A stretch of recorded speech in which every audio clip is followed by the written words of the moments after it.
Alrighty, time for comics, and of course I've really let the comics pile up since the last time I did a Captain's Log, so I've probably read like 14 books since the last time I did this, so I probably won't be going through every one of them. I'll talk about most of them, and I probably won't spend as much time on each as I usually do. Again, if you listen to the Captain's Log before, you know that I'm not doing full-fledged reviews on this. I'm mostly with the comics. I just like to let you know what I'm looking at and whether or not I think it's worth picking up. So you can kind of see the saga of Captain Logan's comic book reading in case you care. So first we'll look at Batman 703 and Batman and Robin number 14. Batman 703 is a little bit of a filler issue, but it's a fun read. It's a really pretty issue, and it's got Red Robin in it, which immediately makes me love it because I'm just digging Tim Drake and this Red Robin stuff right now, and glad that I jumped aboard the Red Robin book when I did. It's again kind of filler. It's mostly everybody pretty sure that maybe Bruce Wayne's going to come back pretty soon, and the cover is a prelude to Bruce Wayne: The Road Home, so you can kind of imagine what it might be. This really crosses into the Red Robin stuff, like I mentioned, and Vicky Vale is a big player right now, and that's really fun and interesting. And at the end of this issue, it looks as though Vicky Vale is finding out more and more stuff about who certain costume crime fighters might be, which is really cool, and I'm loving that. So great issue, not a lot of action, but fun developments either way. Batman and Robin number 14, I'm not going to talk a whole lot about, other than to say that Grant Morrison continues to write really great stuff in this. I don't love Damian Wayne. He's not my favorite person in the world, but I like him better here than I have been liking him, and there's some creepy Joker stuff in this. So yeah, pick that up. Pick up Batman and Batman and Robin, and then when if you want to read the Bat books, the most important stuff right now, I think, to be reading is Batman and Robin, and then Batman Inc. when that starts here pretty soon. And I'm debating about whether or not I'm going to be picking up Detective, but there's probably going to be some pretty important stuff going on over there also. Anyway, so that's the thing for the Bat books. There's lots of new developments with the Bat books. There's going to be another ongoing Bat book even besides those pretty soon too. I don't remember exactly what it's called. Is it Dark Knight, or I don't remember exactly what it's called, but it's going to be Bruce Wayne centered, I think. Okay, Brightest Day, number 10. In fact, I think I've got 9 in here also since the last time I talked about stuff, but I'll just mention 10. I almost want to take back all those terrible things I said about Firestorm.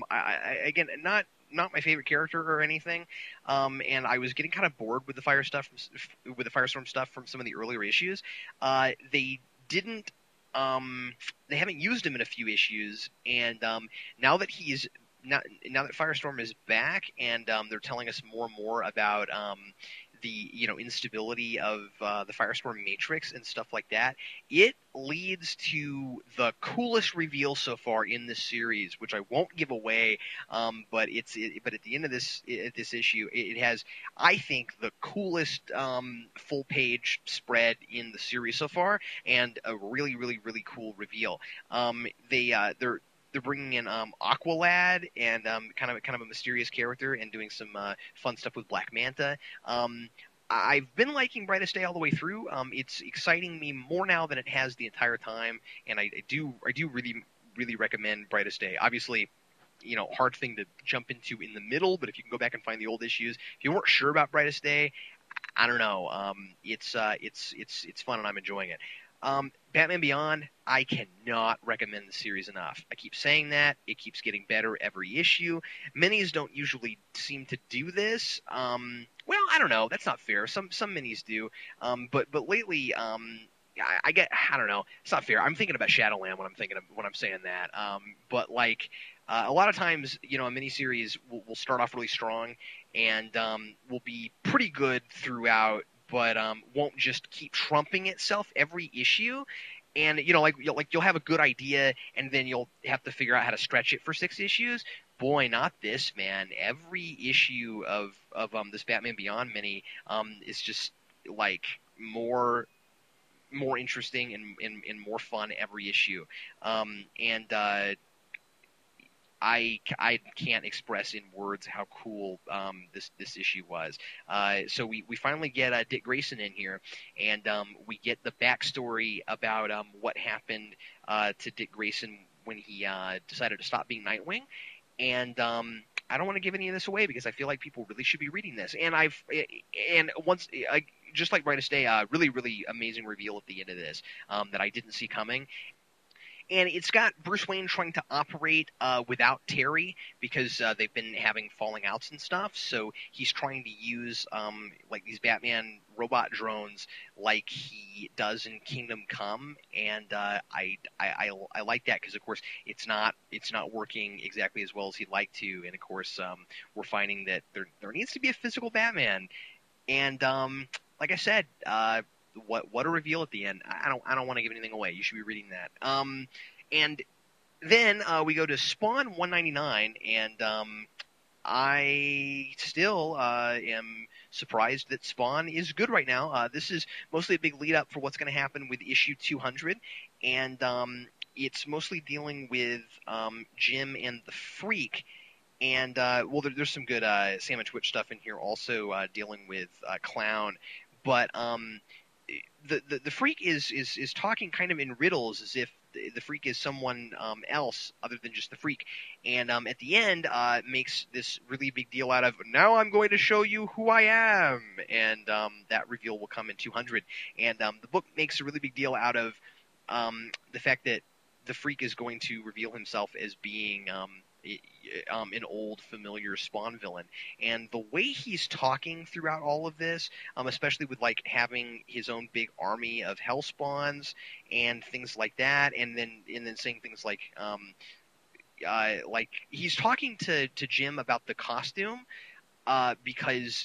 because Jim doesn't know about Spawn's history, and of course he's got the same costume that Al Simmons had, and so the Freak is talking as if he's the one who gave Spawn the costume, and so my money is on Malbolgia, and I'm not giving anything away by saying that because the issue doesn't come out and tell you, but you know, Malbolgia was killed off a long time ago, and I think issue 100 is where they got rid of Malbolgia, although I'm not sure, but I think that's where it was, and just the way he's talking and the idea that it's going to be a big fan favorite Spawn villain, I can't imagine who else it could possibly be. I would be disappointed and perplexed if it was anyone else. So I think issue 200 we're going to see Malbolgia come back, which is kind of neat considering he was killed off 100 issues ago.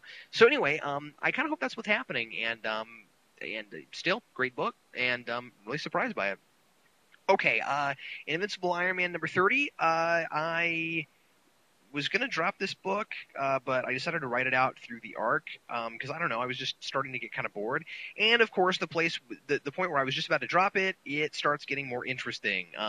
There's some really good action in this issue. I'm not going to talk about this at all, but it's getting a lot better, and there's lots of fun stuff in this. It's quite good. The only problem I have with it is the fact that Rescue's armor looks nearly identical to Tony Stark's armor, and it's just really hard for me to, Pepper Potts.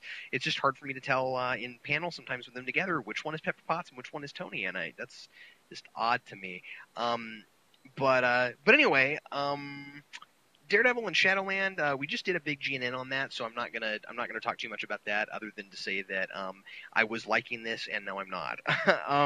And I'll write it out because it's 5 issues and I have 3 of them, so I don't know. I'm not a big completist, but I'll probably go ahead and get the other 2 just because I have the 3, and hope that that something more interesting than Matt Murdock is possessed and doing bad things, comes out of this.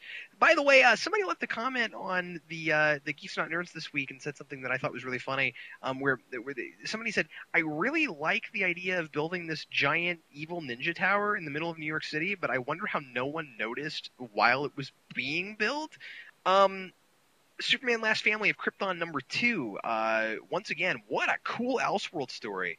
What an extremely interesting Elseworld story. And the first thing I noticed getting into this issue is the fact that both the teenage Clark Kent and the teenage Lex Luthor's faces are based on the Smallville versions, which was a little bit distracting to me. Yeah, Lex is Michael Rosenbaum, but with red hair, and Clark is most obviously Tom Welling.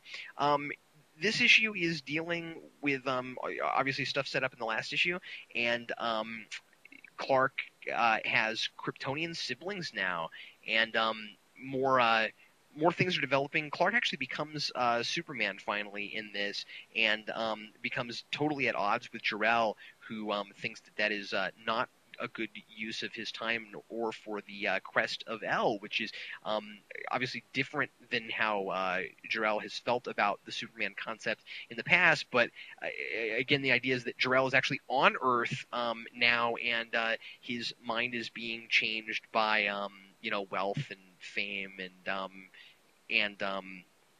being a god among men and all that kind of stuff. So it's really interesting. He's very much shaping up to be kind of the Lex Luthor in this, and I'm loving every panel of Last Family of Krypton. That's I think about it. Yeah, because I did Superman Batman on the semi-monthly pull, and yeah, so that's all the stuff I wanted to talk about, and I'll bring another Captain's Log to you sometime soon, hopefully in the next week or week and a half. So thanks a lot for listening, and we'll see you soon.